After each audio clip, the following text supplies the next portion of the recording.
Hey guys, welcome back to another episode of the Rundown, entertainment news and reviews by fans for fans. I am your host, Chris Fagan. Tonight we're going to talk about some trailers. We're going to talk about the creator trailer. We're going to talk about Indiana Jones. What the hell is going on? Why is it getting such bad reviews? I stopped watching after the third one, so I don't know what they're talking about. And we're going to talk Fast 10. So, joining me today on a mother effing Friday, Giovanni. What's up? Teen Wolf himself, with the righteous beard of justice. The new nickname, the righteous beard of justice. I like that. You know what? I like it too. Yeah, that could stick. New hashtag righteous beard. We're gonna start seeing that hashtag now. You're gonna put the thumbs up in the chat if you like that righteous beard. Righteous beard. You guys were watching as we were doing the prep for the show. Giovanni's like, pose. I'm like, dude, I gotta focus on it. He's like, pose. I'm like, I don't think I smiled though. Black guys, we don't really smile. So I'm just gonna pose like this now. Righteous beard. Hashtag righteous beard. Well, guys, you know what it is. Every time we do the rundown, I was going to do this show at our new normal time, which is like around noon. Ever since a void was created in the YouTube world for movie news, I decided to make the rundown a daily Monday. It's going to be Monday through Friday. Now, look, I'm going to be honest with you guys. Now it's going to be Wednesday, Thursday, and Friday for now. Reason being, I am a dad. I have my kids. They're kind of young. Sometimes they're loud. I hate it when any little problem happens. I hate it. I start sweating. I get mad. I get frustrated. So when I have my kids with me, I'm a father, but I have joint custody with their mother. And when they're with me, there's an opportunity for, Dad, I need something, and it could interrupt the show. So on the days that they're with me, I'm like, no. So for now, I'm going to say Wednesday, Thursday, and Friday. If I feel like they can be quiet because summertime is here, they're going to be in the house more, then it'll be Monday through Friday. But I'll test it out a little bit, but I'm for sure Wednesday, Thursday, and Friday. Only reason why we didn't do it today at noon, Wednesday, Thursday, Friday at noon, around 1 o'clock. 1 o'clock Central Standard Time is the time I'm talking about for the rundown. Only reason why we didn't do it today was because there was a technical issue that happened last night during the Rundown After Dark show.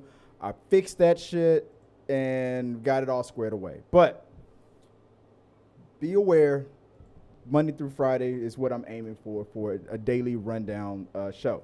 Now, guys, if you want to follow us on social media, you can follow us at T3 Medias, the number 3 MEDIA with an S at the end. Yes, there's no S at the end of Medias, but I didn't know that when I created it, but there it is. But on social medias, on TikTok, on Instagram, on Facebook, on Twitch. We're streaming live on Twitch, YouTube, and Facebook right now, and on Twitter. On Twitter, you can find us at T3 Medias. So follow us there and let us know what you guys think about any of the topics that we're talking about, or if you have any things that you want us to talk about, hit us up on those social medias platforms and just send your theories, your comments, your questions, your concerns, all that good stuff. And just hit us up, just say hi. Tell us why this show is better than John Campia's. I don't do that. I don't know. I still love Big Papa Campia. I still love him. I'm upset that his show isn't live anymore. And I've enjoyed the conversations with all the other people online about the reasons why that is. I've been confirmed. I've been told that his sponsorship program, because I applied to be sponsored by him, was canceled. And I'm pretty sure that anybody who critiqued him recently is probably excommunicado. So I gave up on that program. But for the people who are all about John Campia exposed and there's another YouTube channel out there, something Screen Fiends or something like that only likes to talk shit about John Campia. I am not that guy. Yes, I will critique John Campia because just like he always says, I don't always have to agree with him. Just because I like him doesn't mean I'm always going to agree with him. I am not a celebrity. Well, he's not a celebrity, but for example, like your favorite celebrity. Who's your favorite celebrity, Gio? Who is the celebrity that you want to meet? Let's just say Arnold Schwarzenegger. Arnold Schwarzenegger. When Arnold Schwarzenegger was going through his drama with the whole infidelity thing like that, were you that guy that goes, well, you know, maybe she was really asking for it, and maybe you should understand that he's a this and that, or were you like, or did you? Did you call it like you saw it? I mean, like, I'm still a fan of his. You know, I'm not gonna talk shit. He has a lot of things going on in his personal life, but he's still the Terminator and the Governator. But if you saw him on video kicking a puppy in the face, would you excuse it because he's your favorite artist? Oof, that. Or would you call it like you saw it? He kicked the puppy in the face, and that's a dick move. Kicked the puppy in the face. Yeah. So I mean, like, yeah.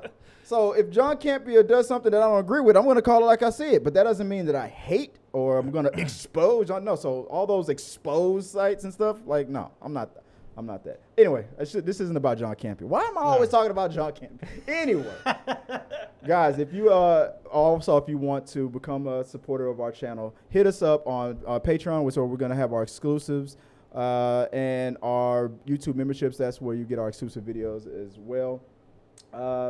Guys, during the show, we're going to have the ability for super chats. Or your comments. I'm going to be monitoring your comments. Your comments will come up at the bottom of the screen. Super chats. I will interrupt the show and read them out as well. But we also appreciate all your donations at streamlabs.com/ttmedia/tips. But anything that you send in the chats, we will be monitoring it, and we will during the We Got Your Meal portion of the show. We'll be popping those up on the screen during the show. With that all out the way, let's get into it. Prepare yourself, guys. Let's get it on. It is time for entertainment news. All right. First up, actresses that played Negasonic Teenage Warhead and Yukio will return in Deadpool 3. I'm excited. I mean, they're great characters. Yeah. And I really like the. Let's be honest, they're hot. Yes. They both I wish are. Tabitha was here right now. That's les business right now. We're officially that's what I call. Yeah, anything about lesbian topics, we call it les business. Hey, look, this movie's gonna be rated R. This rhythm is rated R. Are we gonna see something? I mean, we had been in the last movies that she was in. We haven't seen anything like that. Yeah. So So no. you sickie. What the hell's wrong with you? The T3 Media does not condone any of the perverted nonsense coming from Giovanni over here. It's none of your les business, okay? Yeah. I do not condone that behavior. Wink, wink. But yeah, exactly. Wink, wink. But I like where you're going with this. When the writer strikes ends, I want you on top of that script. I want one of them to be on top too. No. Yeah. Well, I wish I should have like a pervert warning thing pop up on the screen. Beep. Yeah. Yukio. I love the Yukio character when bye Wade and like, bye Yukio. Yeah, I love that. So I'm happy. I'm happy that they are going to be returning. I was hoping. I already heard that Colossus is going to be back. Yeah, he's going to be back. Yeah. But I was wondering. I was like, I think the actress that plays Negasonic Warhead, I think she's from Houston. I looked her. I think she's from Houston. We're from Houston, by the way. Yeah. Houston. I think she's from H-Town. Yeah, she's an H-Town. Yeah, she's an H-Town native. Damn. If I'm not mistaken, if guys correct me if I'm wrong. Brianna Hildebrand? Yeah, that's her name. Yeah, correct me if I'm wrong. Is she from Houston? Yeah. But while you looking that up, College Station. Boom. Close enough. That's close enough. Close enough. Yeah. Not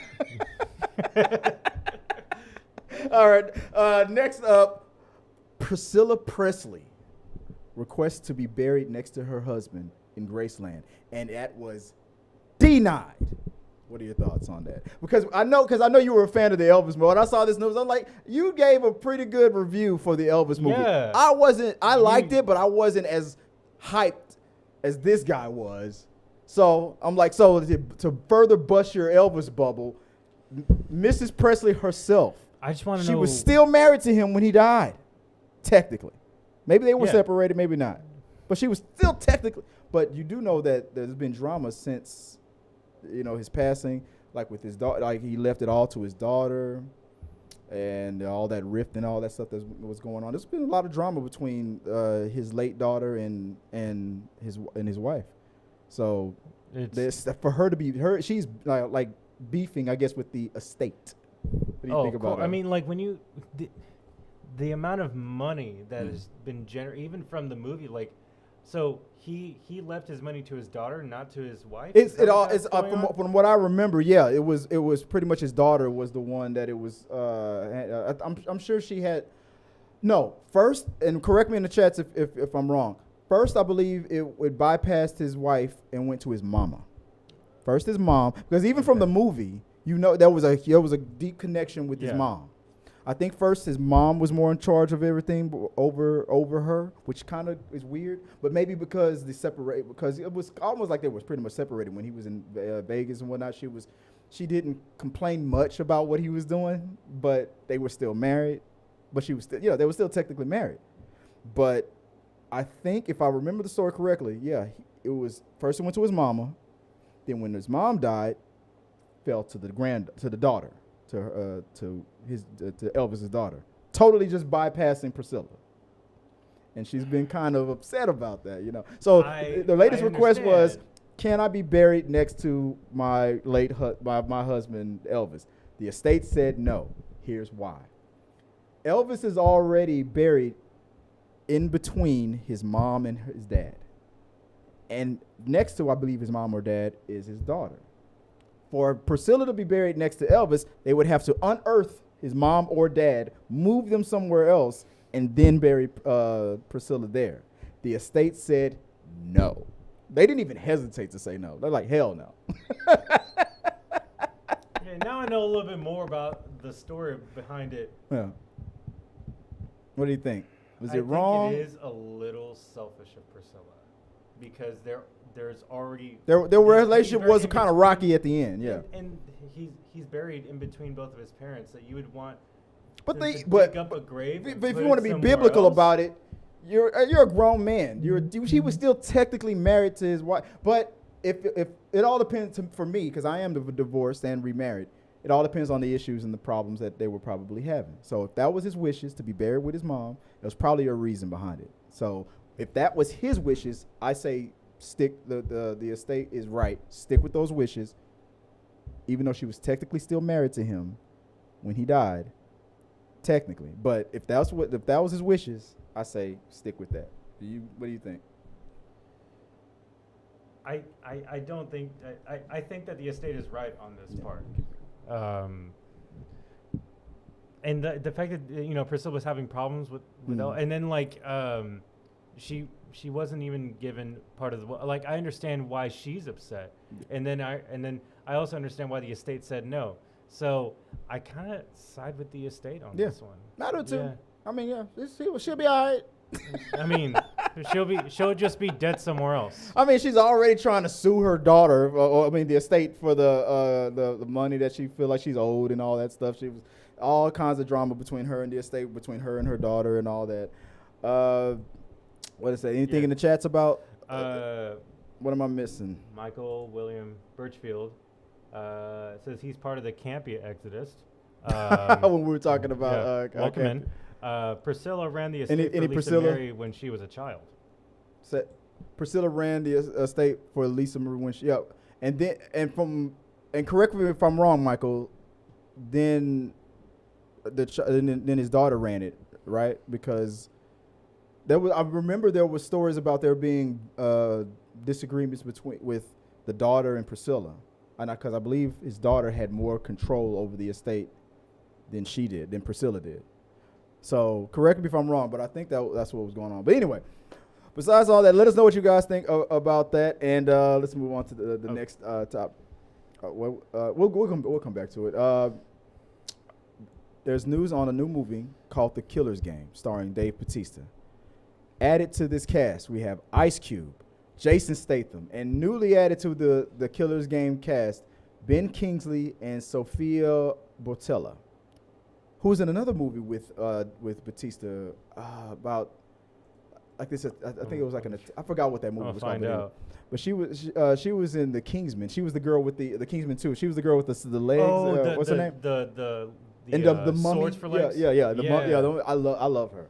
Yeah, she's a great. She was a badass in that movie. She is a badass. She's a dancer. She's and everything. So, according to, I looked up the because I never heard about. I know this is based on a book, but I never heard of it.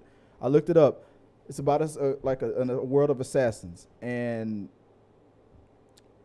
either he's terminally ill or he's about to die or something like that. I have the summary right here. All right, what's it? Okay. A world-weary assassin who's taken a hit out on himself finds a new reason to live after his girlfriend discovers she's pregnant.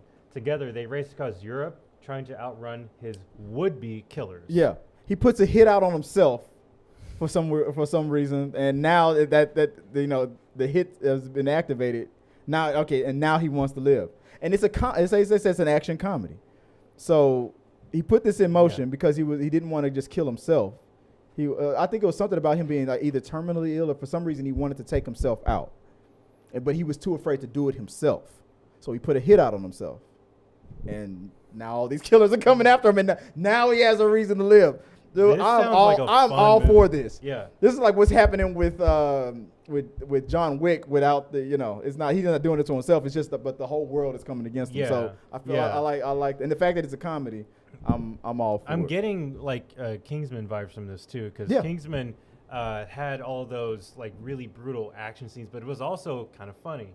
So I'm expecting like these hitmen to be. From all kinds of, backgrounds. Right.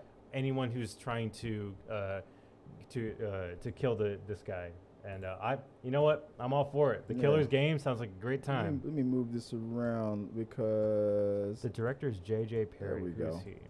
I don't like the fact that it got us both looking at each other, but we're not facing each other on the screen. Like I'm stupid for details like that. So when we look at each other, now it looks like we're looking at each other. Yeah. I'm sorry about that, guys. Guys, let us know what you guys think about any comments in the chat about.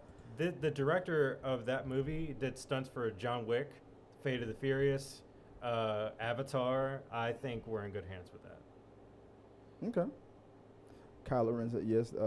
Lisa's, yeah.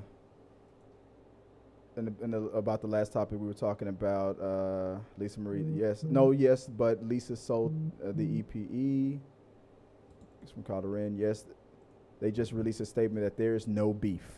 I guess so there's no beef with the estate and Lisa Marie, I guess, even though she was denied her request. Yeah. Maybe she's like, you know what, I understand. Yeah, you know what, chill out. Well, what was it that who was that actor that it was Common when he was on that wasn't the Emancipation Holiday. But anyway, he was talking with the Joker, Jay Leto's Joker. Hey man, I don't want no beef. Remember that? You don't want no beef? You want no beef? You don't want no beef? It's my favorite line. That is my favorite line in that movie. I love. We did a show a while ago. You're like, I ain't no beef. You don't want no beef? That's my favorite line. I love that, man. All right, moving on to the next topic. Let's see what we got. Okay. That was the last of the quick topics. Moving on, we're gonna move on to the main topics again, guys. Like I said, I'm gonna be monitoring if you don't mind, help to keep an eye on the I got the comments right here on the comments and whatnot. So if anything pops up that based on what we're talking about, because we're about to talk about the main topic. The King Games. He's my friend. His name's Steven. He says, "What's going on?" I'll tell you what's going on. We're doing a show, and watch how it turns out. It may get a little. You said what's his name? The King Games. The King Games. Oh wait, my boy Y2 Germs is there. What do you guys do? What am I drinking? Oh, pimp juice, my friend. Pimp juice. I'm drinking Perrier. Jack. Although you could put some pimp juice in here. So Jack and Coke is what I'm always drinking. Pimp juice. You got to watch a movie called National Lampoon's. What was his name? National Lampoon's. It was a cartoon. A cartoon? Jake's Booty Call. I'll send. I don't know if it's available on streaming anywhere, but Jake's Booty Call. Maybe I should do a review on that. I love that movie. National Lampoon's Jake's Booty Call. So it was a line. He said, "What's that drink you're always drinking?" Pimp juice, my friend. Pimp juice. It'll bring out the player in you. Holy it was just shit. Just Jack and Coke. It's the funniest. One of the funniest movies I've seen. Has anybody in the live chat ever seen Jake's Booty Call? That's a funny ass cartoon. National Lampoon's Jake's Booty Call. Yeah. But that's what I'm drinking right now. All right, let's move on to the Never main heard topic, of guys. this. Remember, Wow. send your questions, your comments. You can send them through super chats. You can do donations through streamlabs.com. We'll be checking we're checking the chats. But anything you guys want to say that's on topic, I'll pop them up on the lower third as well. And we also appreciate you for all your support.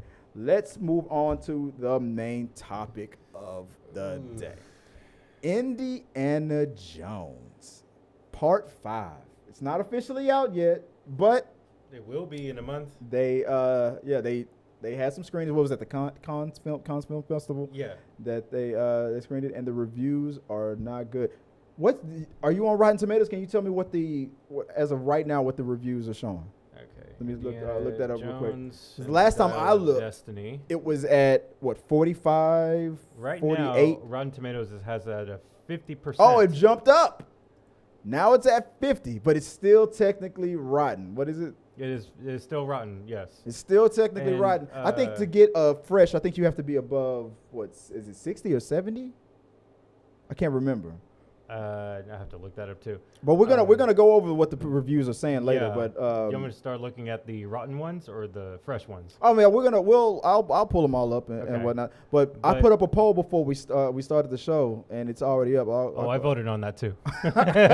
My question was, what if Indiana Jones 5 turns out to be bad? What do you think people will say most about like why it was bad and whatnot? So as of right now, what does the polls show? Let's. Do I have to vote on it to get that result? I'll look it up. So, As of right now, where's the polls at right now? with lowest, someone said, I bet audience scores will be good with 13%. Then, Phoebe Waller-Bridge is too woke with 27%. And tied with 27% is should have just done a reboot. Oh, and okay. the number one is Harrison Ford is too old at 33%. That's the one that's winning right now. And that's what I voted for too. I put Indiana Jones and the Dial of Destiny is under 50%. Now we have to amend that. As of right now, it is at 50%. So let's run down some of what the critics are saying about Indiana Jones. Let's okay. see if I can pull that up real quick. How old is Harrison Ford? That's what I want to know. He's in his 80s. He's like 80. 82. Yeah. Man is 80 years old Yeah. and starring in an action film. I get it. You know, he is Indiana Jones, and he doesn't want Damn anyone right else he is. to be Indiana Jones. Mhm. Even though, someone has made, younger characters of his own character with Solo, Mhm. which, okay. But from the trailer, it looks like there's some de-aging that's happening. So that's cool. I mean, to me, the technology since Ant-Man 1 is that they've gotten real good at that. Disney's gotten good at their de-aging technology. Oh, yeah. And from what I saw in the trailer, it looked pretty good. But what are you thinking so far with these results? Were you even excited about seeing I actually this? was. You was? I am. Did this deflate you a little bit of the because reviews? I thought because of the director is James Mangold. He Mhm. directed Logan. Mm-hmm. And I love that. Speaking film. about Deadpool, Yeah, speaking of Deadpool. in the Deadpool universe. And James Mangold really knows how to direct a good action film.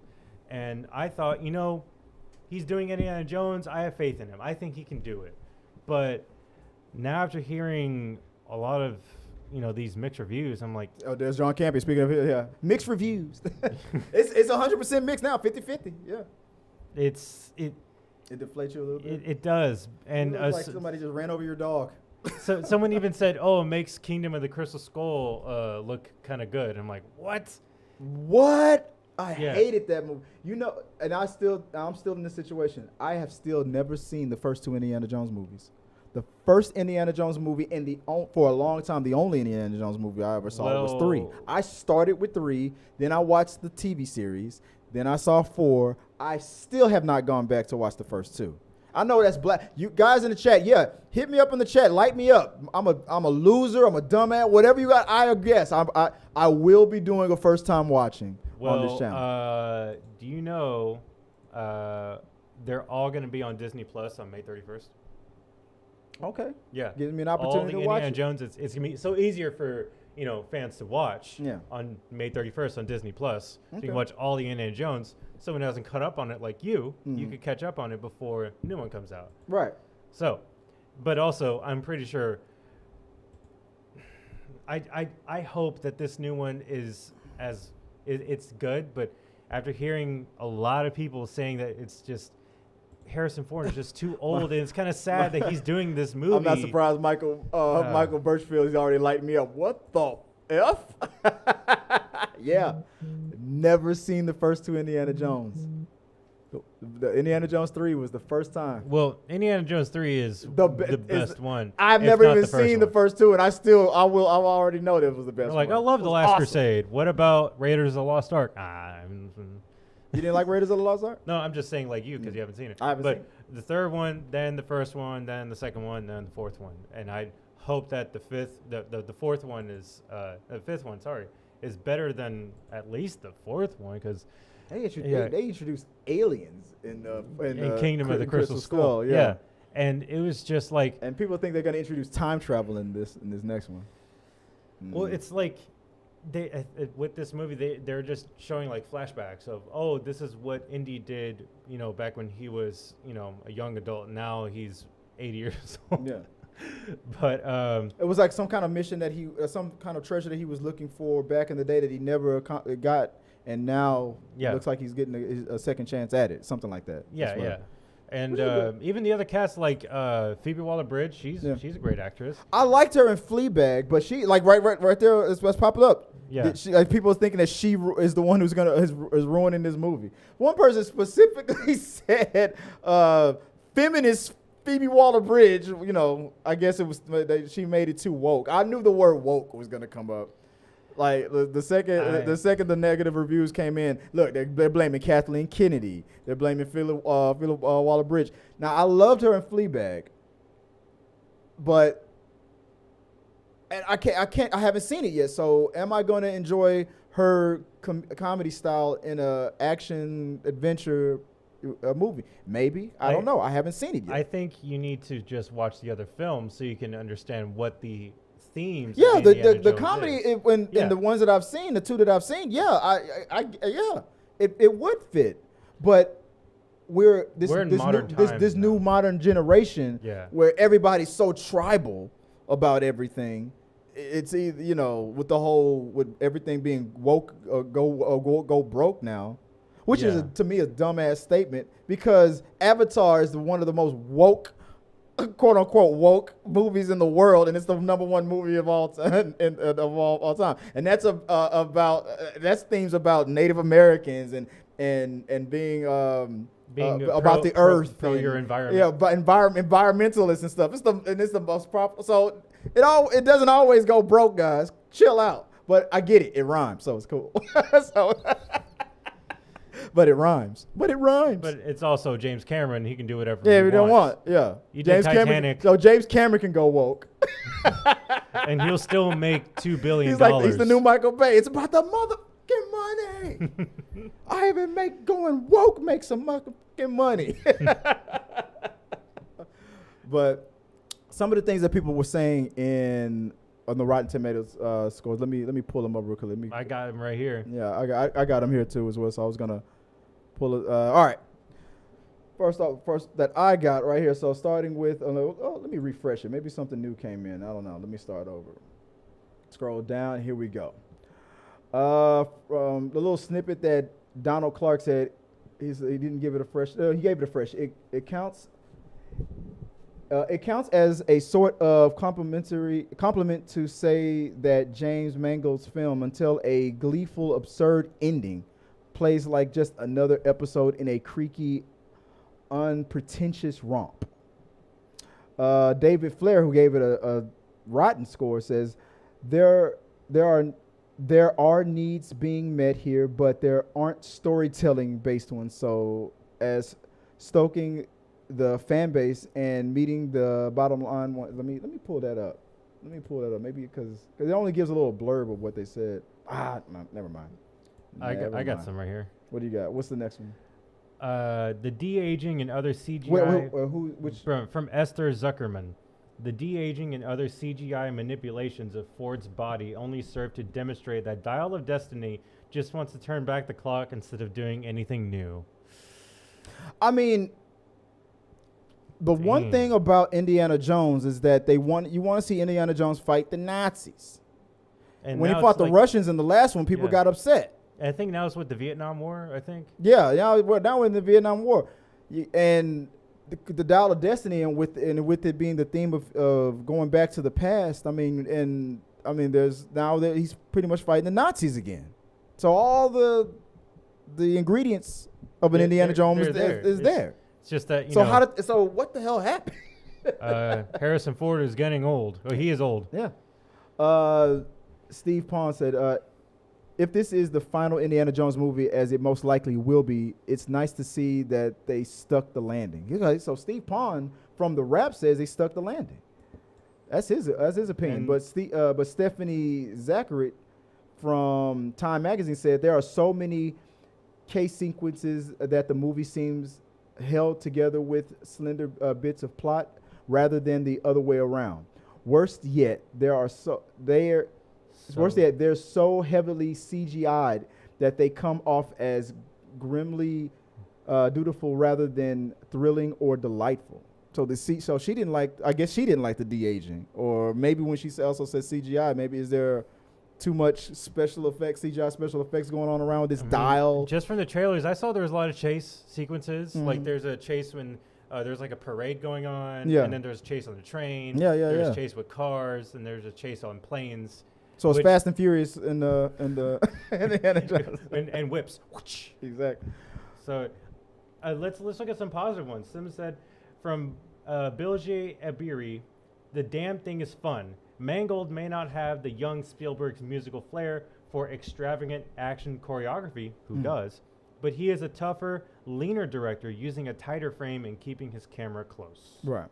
And one more from Ben Rolfe. Harrison Ford finds a fitting end to one of cinema's greatest action heroes and is one of the most iconic roles of his career with this film. Indiana Jones and the Dial of Destiny is a thrilling, action-packed swan song for the iconic character. There you go. And I hope it's that good. This guy gave it a B, so solid, right? Yeah. And some people just don't like it at all.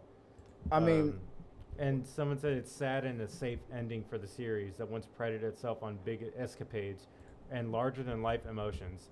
Dial of Destiny shows that some relics should just stay buried. damn. See, that's a harsh Thanks, Robert Daniels, for that one. one.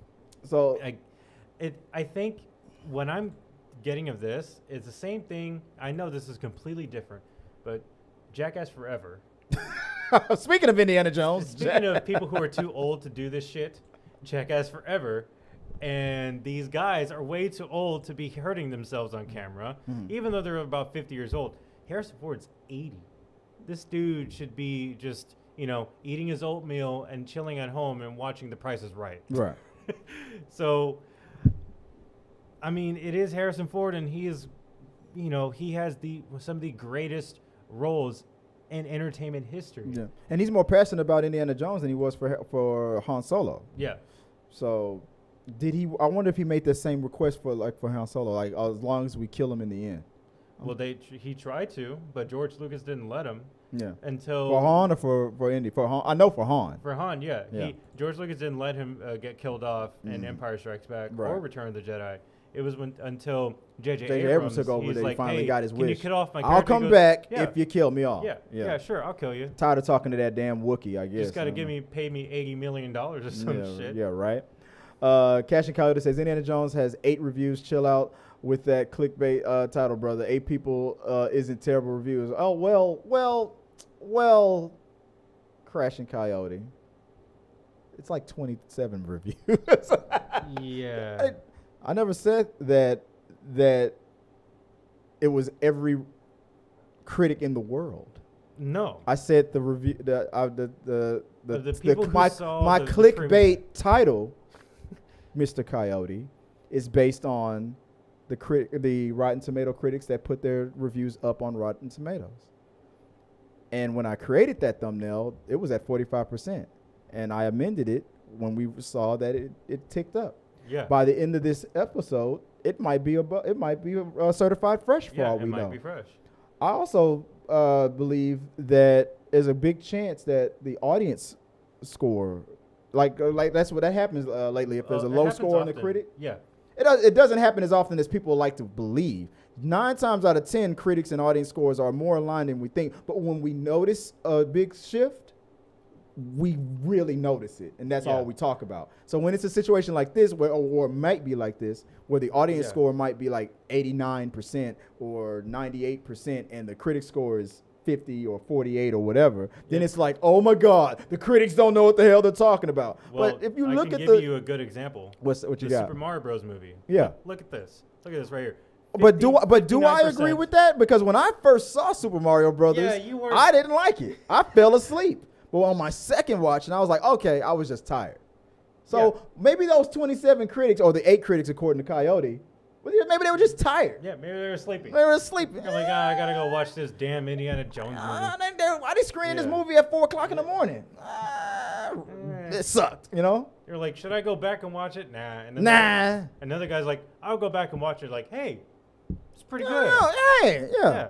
It's like that girl in the club that you thought was ugly, but you know, when you see that, you know, she's got a good personality, you're like, yeah, you know what? She's not so bad. Personality. Yeah, personalities. Yeah, that's what. Yeah. Indiana Jones 5, personalities. It's all you need. Got to be more careful. I think I watched the wrong Indiana Jones movie. Maybe the right one. What do you mean? Personalities. Indiana Jones and the personalities. And but talking about clickbait, here's some of the thumbnails that are going out, and this is what I based it. I based it on the whole conversation. What the critic reviews, Rotten Tomatoes, saying, what YouTubers are jumping the gun with and saying right off the bat. I'm not saying that I agree with this. I'm just showing you what they're doing. That's what this segment's about. What the critic score is, and look at this. Let's go full screen back again. First one, like from Big Papa Campia. Indy 5 gets mixed reviews. From Clownfish TV, his YouTube channel, Indiana Jones 5 is rotten. That's just calling it like it is. Because it technically is. Let's see. Let's get to the more colorful ones. Here we go. From Overlord DVD, Indiana Jones 5 is a bomb. Now that is a clickbait title, because the movie was only screened to a few critics who are now putting their reviews up. Yeah, and we all know that critics are when critics review, they're reviewing things on technical stuff. They're reviewing things on storyline, and like where an audience, we might just like things that explode and for an entertainment value and fan service. And fan service. Critics will be judging movies on that stuff too, but they'll also incorporate other technical things. And people always want to say, critics, you're too fuddy-duddy, you're too pompous, you're too arrogant. Like, no, I just have a background in film, and that's what I'm giving you more insight to what it all means. So, you know, don't be so harsh on these critics, man. They, but unless they're criticizing me, then jump them. But go back full mess. So you want to talk about clickbait? Here we go. Yeah, Indiana Jones 5 is a bomb. The dude hasn't even seen it. Probably hasn't even seen it yet. This is probably one of the people that's just reading the Rotten Tomato scores and just officially just calling it a bomb. That's why when people are saying, "Oh, Phoebe Waller-Bridge is too woke." Yeah, why Phoebe Waller-Bridge is barely in Indiana Jones. You don't know that. You haven't even seen the movie. You probably haven't. Yeah, you're probably not one of these 27 critics. Indiana Jones 5 is trash. Did Robert Storm see it at Cannes Film Festival, or is he just going based on the score? Cannes 2023 review, Harrison Ford returns in Indiana Jones. Okay, that's not one of them. Here's another one.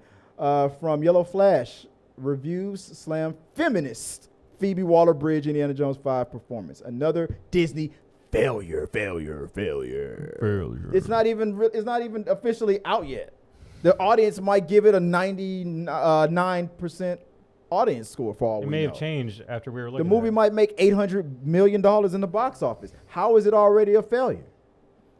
That's a clickbait. And it went up since you. And it went up since I created the thumbnail. 33% all the way to 50%. It may change even. It might by tomorrow. It might be 60%. Yeah.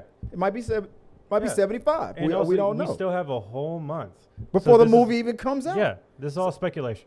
Exactly. So before you call me out telling me that I'm doing clickbait, for me, no, you need to check beat you know that row of thumbnails first. Yeah, that over there. Like fell flat. Indiana Jones disaster. I didn't say that. You said that. Indiana Jones 5 gets blasted in the face. Yeah. Oh well, we already know that Ryan Kendall's gonna talk shit. I already know who that dude is. Yeah, we already know. He was probably one of the ones that's waiting. When he heard Phoebe Waller-Bridge was in, he was probably waiting for it to get a bad score so he can blame Kathleen Kennedy for it. Yeah, so no. Indiana Jones and the Dial of Destiny, the worst indie film to date. Are you I'm sure about that? Comic book cast too. Did you see the movie? Or are you just going it based on when it was at 17%? Did you see Kingdom of the Crystal Skull? Yeah. Because it's kind of hard to top that as the worst. And I haven't even seen 5 yet, and I'm still going to say 4 is probably going to be worse. Yeah. I mean, I'm sure they tried, actively, I'm sure they tried really hard to make it better than 4. Yeah. Just be better than 4. That's all you got to do. I don't want to see Indiana Jones going into a fridge and then, the town being nuked and then he survives by being in a fridge. Here we go. From Joshua Rises or whatever, Joshua Rises. Harrison Ford has an emotional breakdown after Indiana Jones 5 gets destroyed. Did he? I didn't hear about that. That sounds like fake clickbait. That sounds So probably fake clickbait. Yeah, there's way more. There's way better clickbait tags out there than what I created. I feel like I was pretty. Let's go back to what mine says. Critics give Indiana Jones 5 a rotten score of 45%. That's all I said, which was technically true. Yeah, and it still went up from there. I didn't say Phoebe Waller-Bridge is the problem. I didn't say she's woke. I didn't say Harrison Ford was wiping his butt with his hand on the set and throwing it at people. I just said what it was. So give me a break, man. And come on. Thought we were friends, baby. Come on. This movie has to make a lot of money. I just looked up the budget. Oh, yeah, people were talking about $1 million. Holy shit. $300 million to make this movie? Shit. Yeah, I feel like it'll be fine. It'll be fine. It just has to break over $700 million. It'll be fine. Jeez, relax. It'll be fine. That is a lot of money to make this film. Let's go back to the chat. What are we seeing right here? Did I miss anything before we move on? What? Y2 Germs back in the chat. What's going on, Y2 Germs? Let's see. The maid was. When we were talking about something earlier, Michael was like, the maid was hot. What were we talking about? He goes, hello, Giovanni. Arnold Schwarzenegger. He said the maid was hot. I'm new here. I'm part of the Campy Exodus. Oh, yeah. I said that. Let's see. Hola and howdy, motherfuckers. Yeah, he's Hook's pop culture because Campia's greeting is greetings and salutations. So I said maybe the new ending for howdy, this show. motherfuckers. No, well that would be a great. I said maybe we should do an outro of if he does greetings and salutations to start the show. Maybe I should end the show with. What did I say? Good night and sayonara, motherfuckers. That's the new. So I've been testing that outro out. But technically, my introduction to the rundown or to any time I do anything is prepare yourself. I always say, prepare yourself, guys. This is Chris with Talking Through the Medias.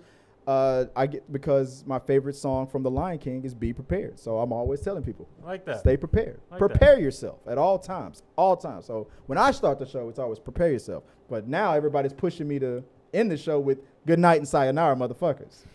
I don't know. Got some crazy people in the chat. Yeah, and they're like, you have to have, your taglines. Yeah. Kevin Davis said, bad reviews didn't stop Avatar: The Way of Water from making money. This movie will be the #1 movie of the year. Indiana Jones will be? Wait, you said that in the chat? Yeah. It has to beat Super Mario. That movie made over $1 billion. Yeah. So, and then you got more movies coming out after that. You got many big movies this time. You got Transformers. You got Little Mermaid. You got Indiana Jones. It's going to be tough with all this competition for it to be the biggest movie of the year. Mario is still the biggest. It's gonna be hard to top it because it's a family movie. It's for everybody. Exactly. So Peter Lang's in the chat room. What's going on, Peter? I'm gonna call him Producer Peter. He was cracking me up in the chat the other day when he was talking about, hey man, don't ask me for any more super chats. I think I've paid enough of y'all's rent. He's paid to keep the lights on, which is true. Yeah, Peter's all good. Peter's all good. What else we got? Let's see. It's just a hello, Peter.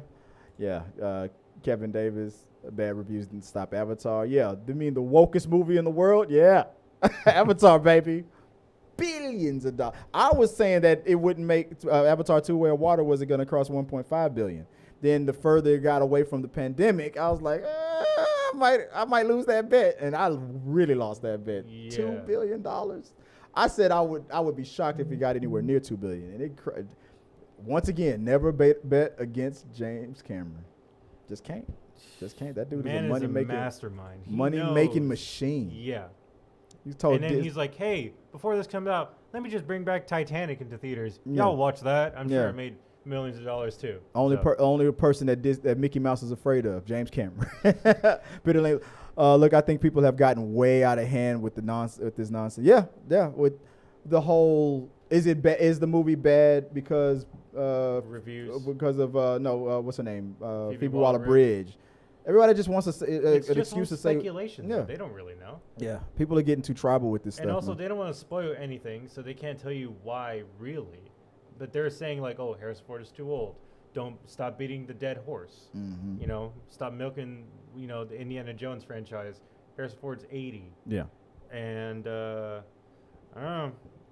I'm still excited about it because the trailers look really good so far too.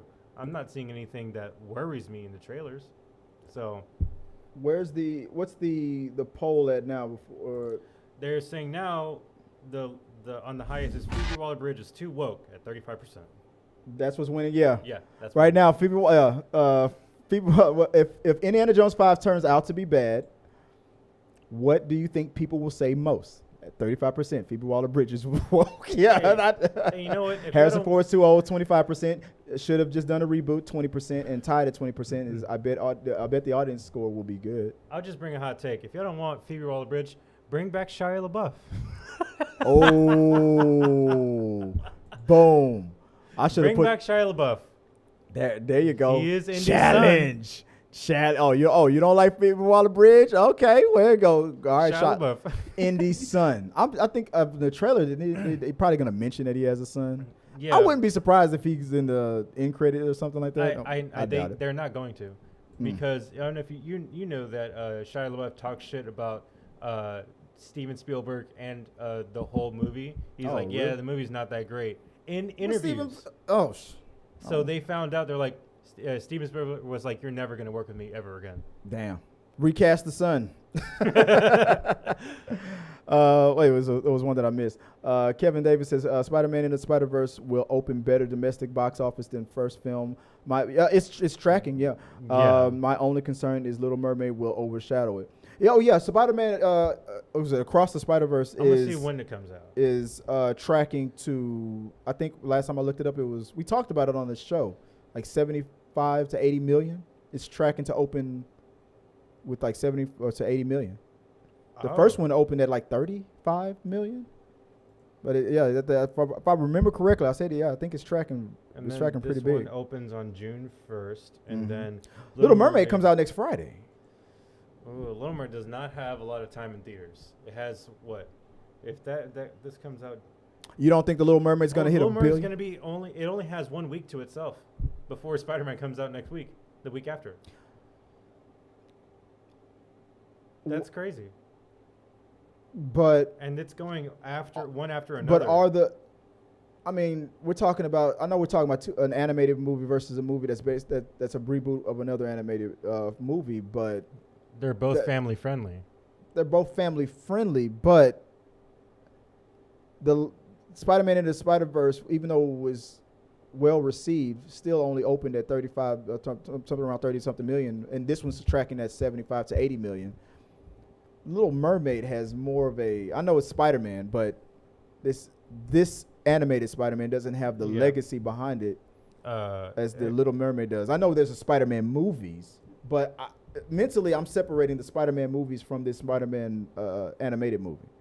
So it only is leaning on its into the Spider-Verse, the popularity of that. The Little Mermaid reboot, even though it's getting all this backlash from and whatnot, it still has the legacy of that 90s Disney classic backing it up, and people and 2 generations are wanting to go and support it. People are going to go watch that. Yeah, they're gonna go and watch it. So I don't think that'll be that much crossover as far as like. So Box Office Pro is predicting Little Mermaid will earn between 30 and 50 million in its opening weekend, whereas Spider-Man could go from 85 to 105 million. Oh shit! So I'm completely off. I'm just I would have said that Little Mermaid would have been tracking at 100 million. I do think that Spider-Man has a bigger fan base. Yeah. I would have said the opposite, only because of you know the popularity of the first film. But shit, man, if I'm wrong, I'm wrong. Damn, I didn't look those numbers up. And you know what? Because and I am going to screen Little Mermaid, but I'm not really all that excited about it. So that shit, I should have just listened to my inner. I just assumed that this, because it's the Little Mermaid, that people were going to go crazy and for also it. Despite the controversy behind it. The Spider-Man, but people really loved the Little Mermaid. Well, and with the 2 generations and wanting to reintroduce their kids to the that old cartoon, I just assumed. But also, I would have Spider-Man bet has no controversy behind it. This one does. The Little Mermaid movie, it does. Yeah. So that's also can hinder in some way. Whereas Spider-Man, it even won the Oscar for Best Animated Feature. Well, Spider-Man, Miles Morales did have controversy when they first invented the character. Well, you got to make him black. Well, you got to, and then little by little, the Miles Morales won over the fans. So that's what they should have made. They should have made the Little Mermaid black years ago, and then made the movie. So by now, the heat would have died down. Miles Morales had time to win over the comic book fans. Because also this Spider-Man movie has a bunch of Spider-Man. Yeah, and a bunch of different kinds of Spider-Man. So there's people online hating on one of the women characters because she's pregnant in the she's going to be pregnant in the movie. Well, I did not even know that. She's her Spider-Woman character is pregnant and she's fighting. People are like, she's pregnant, she shouldn't be fighting. The animated baby that's not real is in danger. Oh my God, is that fake baby in trouble? Nobody's saying anything about the fact that the Spider-Man from the first installment, who's now a father. You see in the trailer, like he has a little baby. Yeah, he's got a baby on his. Nobody's saying anything about him. He's got a damn baby strapped to his stomach, jumping on walls. But you're bashing the pregnant chick. He brought a baby. Yeah, let's bring a baby to a fight. Yeah, exactly. So there's your controversy. Unless if the baby stays at home. Yeah. With whoever is taking care of the spider baby. Yeah. But as far as these numbers go, I think it's safe to say that Spider-Verse is going to make bank. Well, Disney makes $1 billion pretty much every movie. Pretty much says Disney makes $1 billion every movie pretty much. Let's see. Greetings and salutation. That's my line. Oh, okay. My bad. I'm sorry. Oh, welcome back, Romeo Rodriguez. He says, I have a curious business question. How you guys can afford a studio or making a profit with average 10%, 2 billion live viewers? What? How you guys can afford a studio or making a profit with average 10% 2B live viewers? Are you talking about us right here? Like, how can we afford this studio? I guess he's wondering, like, because of how many viewers you have, how do you have this studio? It's called investing into your own studio, sir. I am not in a studio. I'm at home. Yeah. This is the magic of lighting. I bought those lights years ago. So because when I had the money, with my day job, I bought. That's not real brick back there. Romero. We're not telling you that it's, just a wallpaper, but, That TV, I've had that TV for years. I just mounted it up. Those posters, when I worked overseas in Iraq for the military, I was their movie guy. I used to order all this stuff. That's where these posters came from. Don't tell KBR because they pay for them. These are those old ass posters that I ordered. One, but there's a Rogue One poster over there. A Rogue One poster, yeah. These Funko Pops, I bought them one at a time over the years. Little by little, you start putting things together. You throw a couple of curtains in the wall, then you can turn a room in the house that you live in and make it look like it might be fancier than it is. It's just staging and lighting. That's it. Other people might call it movie magic. Thanks for that backhanded compliment, though. How could you guys only have 10,000 followers and get that great-ass studio? Something like mafia money. That's How are y'all planning to be, profitable with only 10 viewers? Yeah, you only got 10,000 subscribers and 3 viewers. With dedication, and consistency. We got mafia money, too. Yeah. That too. Yeah.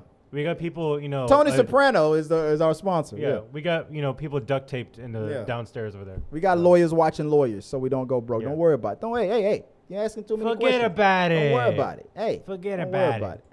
I wouldn't mind Shia. Hey, someone who said it. Yeah. I wouldn't mind Shia LaBeouf either. Every Peter Lang's every movie people love is woke as hell. People just don't recognize it. And Romero comes back. He asks the question again. You reworded how you guys can afford a studio. 2%. I'm squatting my mom's basement. Are you planning to be profitable in 2030? Yeah, I'm hoping. Yeah, I am.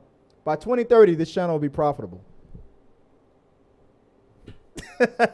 Just hoping. Yeah, I hope so.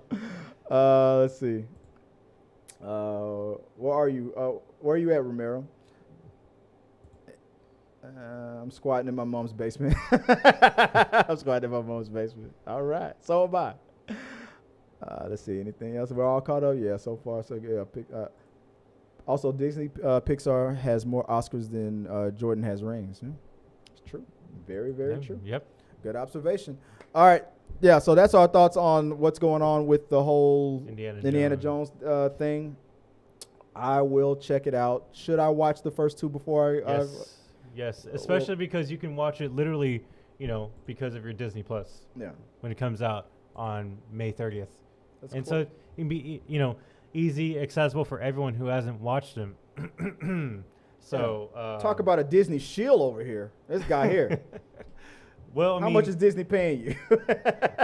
I watched Indiana Jones before it was part of Disney. I'm that guy. There you go. All right. So. All right, guys, let's get into the reviews portion of the show. Did you get a chance to check out the Killers of Wallflowers trailer? Yes, I did. I mean, I'll just say, Martin Scorsese is going to hit it out of the park again. Martin Scorsese, he's a legendary film director, and he's working with these top actors: Leonardo DiCaprio, Brendan Fraser, Robert De Niro, yes, Jesse Plemons. Like, come on, The cast alone is just bleeding. I Oscar. hear this cast and I hear the director. Sold. I'm in. Yeah, that's it. The movie looks great. Leo and Robert, have they done a movie before? I think they. I want to say they have. I keep thinking about Catch Me If You Can. I know that was Tom Hanks. Yeah, that's Tom Hanks. But to have Leonardo DiCaprio and Robert De Niro in a movie together. Let's see. I wouldn't be surprised if he was. I don't think he was in The Departed. This Boy's Life. That's one movie they were in. They were in that together. Yes. Okay. As far as another one. Then that might be the only one. Yeah, This Boy's Life. That was made in 1993. But it looks like Killers of Flowers is going to be another. Just hand the Oscar over.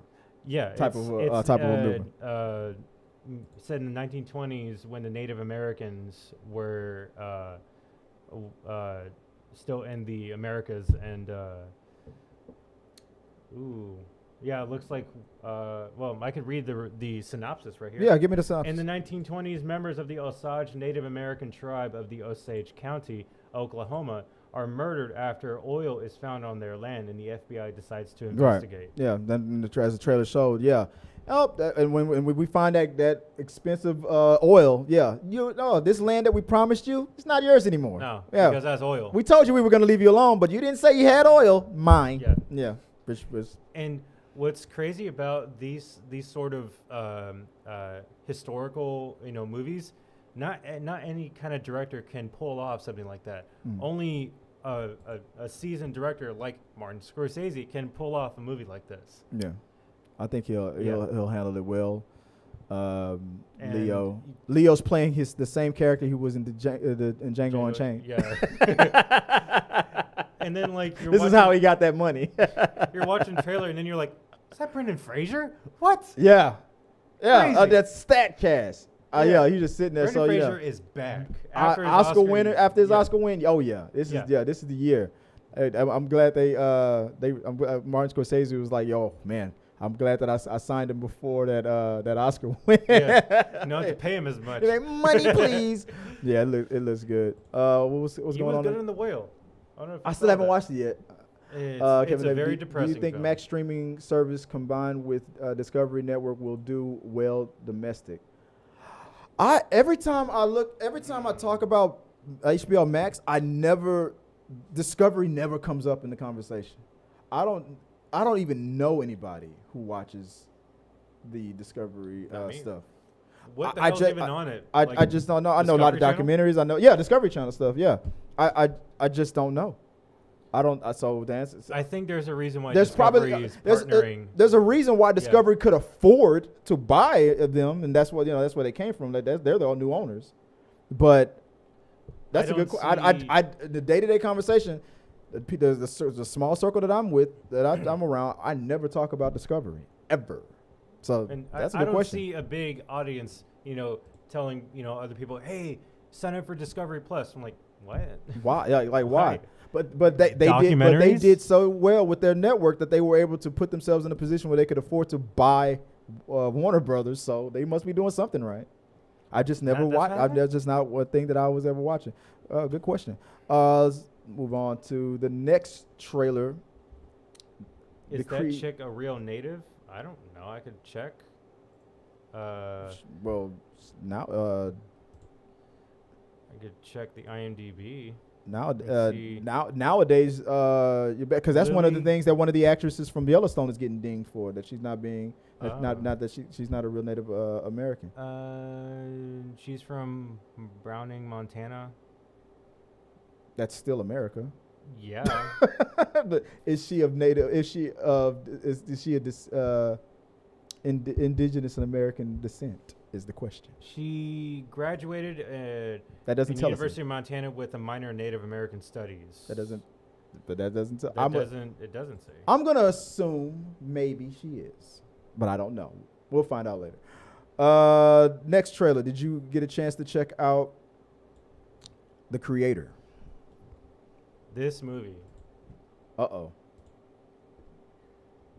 This movie looks like one of those epic sci-fi action that just comes out of nowhere, and with the whole discussion about AI nowadays, that's kind of scary. Yeah, Skynet, baby. Yeah, and I see a lot more discussions about how AI is becoming more scary because it's becoming it's learning so much from human behavior. Yeah, that a movie like this is. Yeah, this show we're not even real. We're all AI generated.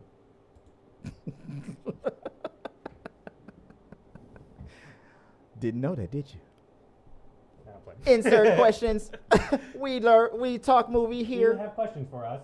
Yeah. Writer's strike will not stop the AI protocol. The director of this also directed Rogue One, and it has the same kind of style as Rogue One did, but the same director, Gareth Edwards, I don't think he's done anything since Rogue One. I swear, when I started watching, as I was thinking, is this the new one from Christopher Nolan? Yeah. It felt like it had that kind of look. it's like it looks very bleak. The colors are not. What was the last movie that saturated. Washington was in with him? What was that movie called with Nolan? Tenet. Tenet. Yeah, it felt. I felt like this was another Christopher Nolan Washington movie. Like Because he's Tenet. acting the same way. He's Yeah. the same character. And I mean, he knows how to play the kind of character where he's like, I'm serious and we have to do this mission, and we have a prime directive and we have to go and do it. That twist in the end of the trailer where the girl was a robot or a bot or an AI thing, that was a twist. So it's like it's one of those situations where it looked cut and dry. Humans or the AI, it can only be one. Now it's like they're blending them together. now they're blending them together. Like a Is this cyborg kinda. is this trying to resist a? Is this a fight to exterminate all humans, or is this a fight to stop the blending of AI and humans together, because that could be the next step in human evolution? I mean, let me blow your mind real quick. I'm ready. People say that if human beings ever were to meet an alien species, a creature from another planet, we would not meet the actual aliens. We would probably meet their AI robots. Think about it. What do we shoot up in space all the time? We don't shoot people up in space all the time and be like, yep, just go out there and tell us if there's any aliens out there. No, we send machines out there. So if we ever became in contact by an alien life form, it probably wouldn't even be them. It would be their AIs, their robots. Then they're probably going to communicate through their machines. Or they died millions of years ago, and their robot is like, we were a race of these people from years ago. They died a long time ago, but they were there, and that's probably how people are going to find out about humans.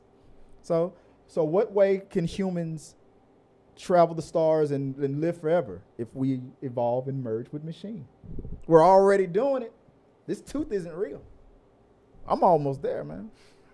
Telling you, I'm thinking. So I was like, that was my AI little tangent, real quick. So I feel like maybe that's what this movie's about. First, it felt like it was like a Sarah Connor kind of a thing, where it's like just humans versus the machines. Now it's like, oh, is it?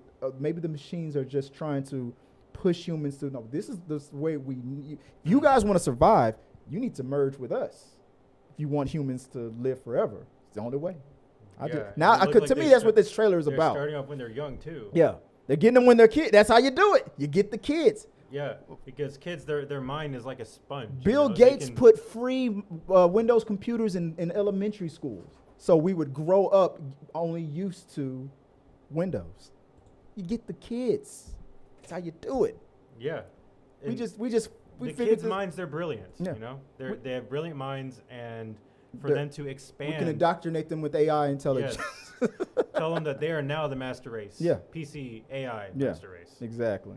That's how you But, do it. That's what this movie's about. The Yeah, career. I am really excited for this movie, and it looks like it'll be just a visual fest for you to feast your eyes upon. Like the cinematography, the movie looks beautiful. Do you think it's gonna have the same the problems that Tenet had? Like No. you No. think it'll do better than Tenet? I think. Well, it's not hard to do better than Tenet since Tenet came out during the pandemic, but you know Yeah. what I mean, like Yeah. critically, right? critically, yes, because Because you mentioned, you said it felt like it was I'm hoping he's not being typecast and like he's only playing this same type of a role all the time. well, Because his father played all kinds of different roles. yeah. So it looks like he has this kind of character that fits well with this sci-fi, but realistic, but also a character that is kind of in charge of a mission, and I think he sells it pretty well. Right. And the thing about it that really sells me is how it looks. And Gareth Edwards, we already saw what he did with Rogue One, and it looks like he knew what Star Wars looked like, but also he wanted to ground it in reality in some of the planets that we saw. This, I like that it's not Star Wars, but it's still post-apocalyptic sci-fi, and they're showing that, hey, we can make a movie about humans versus AI, and it looks really awesome. And even the way it's filmed, it's super wide. I think it's 270 by 1. So it's going to be a very, very wide film, and it looks amazing. Yeah. And I'm so hyped up for it. I And did- I'm going to go see this probably like day one. Ever since I saw it, I'm like, this movie just came out of nowhere. When was Gareth ever starting to make this movie? I don't know. Right after Rogue One? That's my question, because I was starting to push him out of my talking about Washington. I was starting to like not even miss him ever since Tenet. I'm like, I haven't heard from him in a while. Don't know what he's been up to, and then boom, this trailer just comes out of nowhere. Now I'm excited about seeing it. So let us know what you guys think. What do you think about the creator trailer? If you're looking forward to seeing it, let us know, and maybe we'll talk about it a little bit later. Moving on real fast, because I didn't even realize I went overtime. We were supposed to wrap this up so we could do our spoiler review of Fast X. Mm-hmm. So right now I'm gonna do a quick non-spoiler review of Fast X. First, can you And tell me what you thought of Fast 9 so you can lead into Fast X? that's actually good. Okay, so we'll keep this short, but because right after this stream we're gonna go into a live stream of full spoilers Fast X. But right now this is the non-spoiler review. I saw Fast 9 For the first time. For the first time, like last night or the night before, and I hated it. Hated it. Everything that, like it was like the whole idea of Rome kind of being self-aware that he was in a movie was kind of interesting. I was like, are they really going to break the fourth wall? That's one thing that they have not really done yet. They've embraced the ridiculous of everything, but they've never broken the fourth wall. They kind of hinted toward it, and I was like, that was funny, but that was at the top of the movie. But when they started going to the stunts that they were doing, I'm used to Fast and Furious now breaking the laws of physics and being ridiculous. But the franchise knows itself, and this is ridiculous. This is all impossible. But there's a ceiling. They went beyond that when they went into space. It was too damn ridiculous. Mm-hmm. No, I kept rolling my eyes over everything. Dom was able to get jumped by 50 men and somehow win.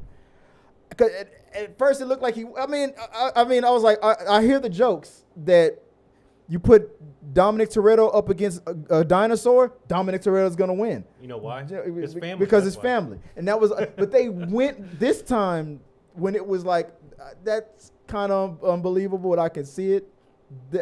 By 9, it was like, no, Dominic Toretto is Superman now. And I just couldn't stand it. So I was prepared for that same BS for 10. Then I started seeing the reviews, and I'm like, okay, well, maybe I'm wrong. Because one of the reviews that I saw it's ridiculous. It's still ridiculous, just like 9 was. But Jason Momoa was good. I saw one person that I thought was going to hate it. Love it. Thought he was going to hate it, but he loved it. You called me after because you saw it last week. Yeah, I thought you were going to be. I saw it on Monday. Yeah, that you said you didn't like it. You hated it. No giving you spoilers away. You did not like Fast X. I did not like Fast X. Was it worse than 9 to you? Did you like 9 better than Fast X? Because I'm going to say right now, to me, it's way better than 9. Not as good as 8, 7, 6, or 5. But I'll tell you what I liked about it. It's hard to think about it because, like, I just think of Fast X as just a big mess. It's just a lot of scenes just put together because all of these 15 main characters you got to give screen time to, all in different parts of the world. Yeah. And you don't think the way it was spread out was done well? It was too spread thin? No, I think it was too spread out. I'll tell you what they were. I'm going to agree that I think Jason Momoa was one of the best, most interesting characters that they've done in a while. Yeah. I think he was very interesting because of what they did to Cypher in Fast 9. Let me rant about that again. Because Cypher was badass in Fast X. But by 9, she was just a sub-villain and being outsmarted by do you know who my dad is type of character. It was that little part. Like I was not interested in the villain at all in 9. Oh, all John Cena? Yeah. No, not John Cena. The guy funding it, the guy that was in charge of John Cena. Yeah. See, No, you see how forgettable he was? See? That he had Yeah. no charisma, no, he was not entertaining. He wasn't threatening. He was nothing. I don't even know who that guy I was is. like, how the hell did you outsmart Cypher? Then it turns out, he really didn't. So Cypher to me was one of the most interesting villains because she was the first time that we got a villain that came back. Who the hell was the villain? That dude is so forgettable. Don't worry about it. Fuck that guy. I don't even remember. But to get Cypher back, now Cypher's falling into the whole, once I was their villain, now she's in the she's like the enemy of my enemy is my friend type of. She's in that zone now. And I'm not gonna spit out dates, no spoilers, but it was, that part of it was okay. But let me tell you exactly what this movie is. This is what this Fast and Furious is their attempt at Avengers Infinity War. Yep. Because I'm not gonna tell you why, but because of the way it ended. This was their attempt of an Infinity War. Yeah. If the other Fast and Furious movies was the Avengers, if Fast 9 was their Thor: The Dark World or Iron Man 2 or whatever. Oh, hey Daniel, what's up, man? Thanks for the donation. But yo, Danny saw the movie too. We're not doing spoilers, but no. But you can give us your spoiler-free review in the comments section because he already told me what he felt about it.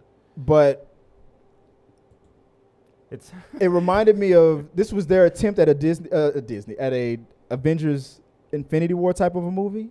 Yeah. And I'm gonna tell you exactly what other movie this reminded me of. Jason Momoa's performance reminded me of Heath Ledger's Joker. Exactly. He was the Joker in this movie. Exactly. I'm not gonna tell you why, but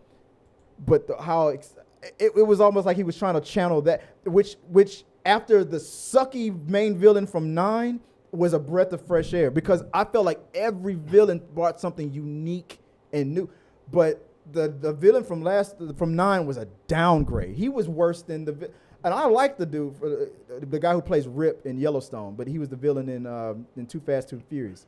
I would have said he was one of the worst villains that they had, but even still, he was still more exciting than he still was exciting in his own way.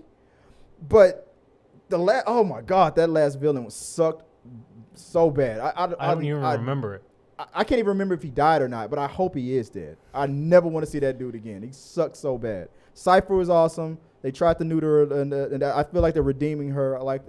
But Jason Momoa, I thought I was gonna hate it because I saw in the trailer the whole him getting punched in the face and laughing at the punch, and I was like that. I thought that was like a Joker thing. It was a Joker thing for him to do, or a Green Goblin thing. It was. Yes. Yeah. He was. Yeah. I feel like they were trying, because I feel like they were like, well, we got all these Marvel and DC actors in this movie together. Let's have a Jokerish type of villain. What? Danny, he put a number super chat. 5 out of 10, least of my favorite from that series. That's 10 is your least favorite. Yeah. I still say 9 is their worst. Anything? Okay, I don't want to take spot. What your final thoughts before we move on to the spoiler talk? I have some. The spoiler talk is not going to be on this stream. The spoiler talk is going to be in the stream that we're about to do right after. It may as well be called the Avengers and the Furious, because holy shit, everyone is a superhero now. And dude, I'll go into details, but there was one scene where I was like, that's a reason why I said Dominic Toretto is Superman now. Yeah. Not just because he survives, but because of his ability. Okay, but I'll tell you. I got some notes. I'll spoil it. I have not seen a villain like this since the Joker. He's actually similar to the Joker in how he portrays himself in the movie, which is something I've never seen before. He's cool, menacing, flamboyant, insane, but also new and fresh at the same time. Yeah. Made him more memorable than a lot of other villains. A lot of the other villains. Yeah. That's one thing you can't say about Momoa's character, that he's not memorable. You will remember this dude. Yes. You will remember. Yeah, especially when he calls Dominic Toretto, he calls him Donnie. Yeah. God. I like the monologue in it. Without telling you what he said, I mean, it reminded me of the villain from the Incredibles. You got me monologuing. Syndrome. He reminded me of Syndrome brought to life, man. Yeah. You got me monologuing. You got me monologue. But he loves to monologue. Yeah. Well, Syndrome was trying not to do it because that's a rule you don't want to break. Just like the Joker. it was mystery. You're lowering. The whole time I'm watching this movie, I kept thinking about that scene. Do I look like a man with a plan? He acts like he's not, but he has it pulling all the strings. He had it planned out Yeah. years ago. Yeah. So I loved him, but Yeah. my God, the physics. There's none. There are no physics. There are no No. rules anymore. No, especially when Dominic Toretto did that thing on that bridge. Non-spoiler. No. Oh man. But besides Jason Momoa, I really like John Cena in this movie. I think he was essentially. I felt like in 9 that he was the Brian. Nah, he's replacing Brian. Like John everything Cena. that John Cena was doing, I feel like Brian would have done. Yeah. Kind of a because thing. John Cena, his character. And since The Rock ain't gonna do it. skilled action. Yeah. He's a skilled fighter, is what I'm gonna say. Yeah. And his whole role in the movie is just him being a badass. Yeah. And him kicking ass. That's what he's doing in this movie. Yeah. Which Brian would have done. If Brian would have been the one doing it. Yeah. Which I have a whole plot hole that I want to do spoilers about Brian, which we can talk about in a bit. But overall, what is your score? If you say, do you recommend? It's Fast X? hard to recommend this movie because either if you like the Fast and Furious, you're still torn on it because I love the Fast and Furious. I watched every single film, and even then I'm like, what happened to just street racing? They tried that in the film, and then they just I don't remember street racing at all in 9. It did. I don't think it happened. No, I don't think so. It did. At least it did happen with this X. film, but they also ended in the it same in a the same vein that they did it in 6, and when they were in Rio. Was it Rome or Rio? Rio, that's Fast 5. Yeah, in Fast 5. It was kind of the same way they incorporated in Fast 5. They just threw it in there real quick. Yeah, they're like, we all have cop cars. Let's go and race down here. But this one, there's actual real stakes, and I feel like they should have just not ended it the way they did in the movie. Well, they mentioned that Vin Diesel wanted Fast X to be a trilogy. Fast X Part 1, Part 2, and Part 3. Yeah. They greenlight this a while ago. They said there definitely will be a Part 1, Part 2. I heard that he wants to make it a part. I can tell what he's trying to do, and we'll talk about. I'll give you that theory in the spoiler talk in a few minutes. But I would be okay if it's just a Part 2, Fast X Part 2, and just let it end there.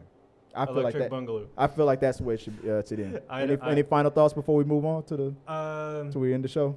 I still think the movie is just a big mess, and if I were to rate it, man, I still think it's on the bottom. For me, I think it's still the worst of the series. Are you gonna give it? What grade are you gonna give it? I'll tell you right now. Fast 9 is an F for me. Fast 9 is an F.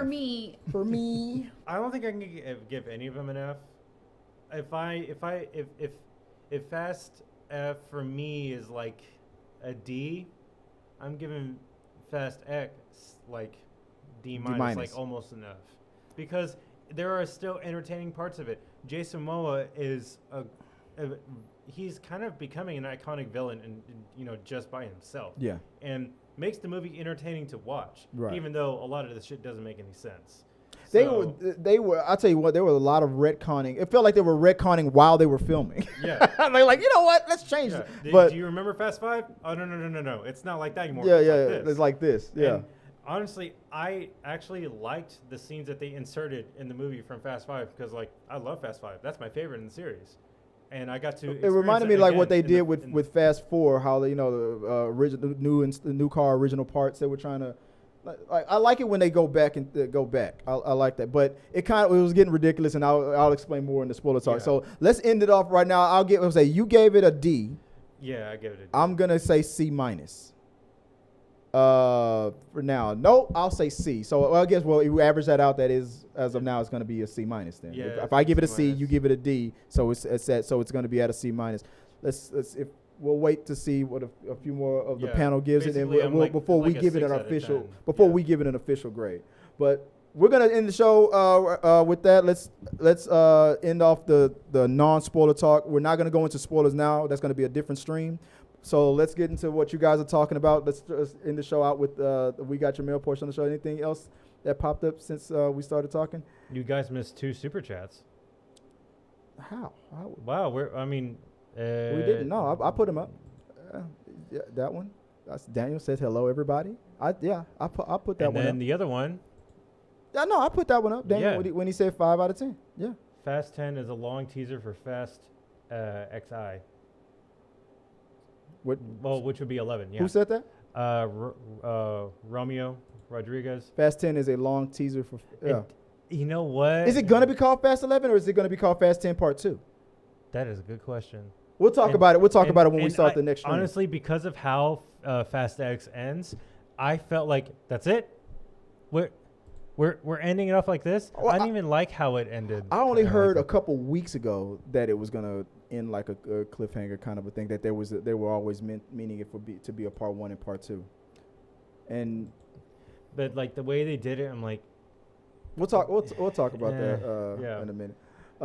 That's not as bad as Legolas jumping around like Mario, slaying orcs like Dynasty Warriors. Oh, that's in the Lord of the Rings. Oh, okay. Yeah. I mean, it was cool when they did in Lord of the Rings. Legolas is a badass, and I think he's talking about in Two Towers when he's sliding down on the stairs when he's shooting people with his bow and arrow. Mm-hmm. That was a cool scene, but I think that's cooler than what we saw in Fast X, honestly. Before we go, I hope the Killer of Flowers movie will be the masterpiece I thought The Irishman was going to be. Unfortunately, was disappointed with that movie. It's cheap, the aging special effects from Wish. Yeah. The Irishman didn't hit me as hard as I thought it was. I love Martin. Dude's a freaking genius, but this isn't another mob movie, is it? Nope, it's not. Nope. But it's got the ingredients though for an Oscar. Yeah. Humans Oscar, fighting AI robots. That's Mega Man. Yeah. Yeah. Hey, make a Mega Man movie. Shit. Mega Man the movie. Yeah. Yeah, that would be. Yeah. That's what that kid's probably gonna be named. The kid that's. Now I'm gonna call him the girl. I'm gonna call her Mega Man now. That's messed up. All right, guys, that's the end of the rundown. Join us in a few minutes. We're gonna there's another stream that's already there. You guys might be already joining that for our spoilers discussion. If you don't care about spoilers, come join us. We're gonna talk about it. If you've already seen it, come join us, and we're gonna talk about Fast X spoilers talk. Anything else before we get out of here? Anything else? Are we miss anything? No. You want us to take a shot? You know, as soon as there you go. Well, no, I'm already done with my drink. I can't get wasted. I got a headache last time. I got too hungover. All right, guys, that's the show. Appreciate you guys for keeping us entertained in the live chat. If you have any of your questions, comments, concerns, theories, and things like that, send it to us on our. There you go. So on our social medias, on our Instagram, Twitter, TikTok, all that good stuff. We're always checking the comments. Let us know what you guys think. Or if you want to suggest anything that you want us to talk about on the show, join us next week as we continue the rundown and talk about more entertainment news and movie reviews as well as other things. And when we do our rundown after dark, which this was not officially. It might get a little dark when we talk spoilers. So we're ending the show off now. So we'll see you in a little bit for the spoiler talk for Fast X. All right, see you guys there. I'm not going to sign off with that. I'll say good night later. I won't say good night now. So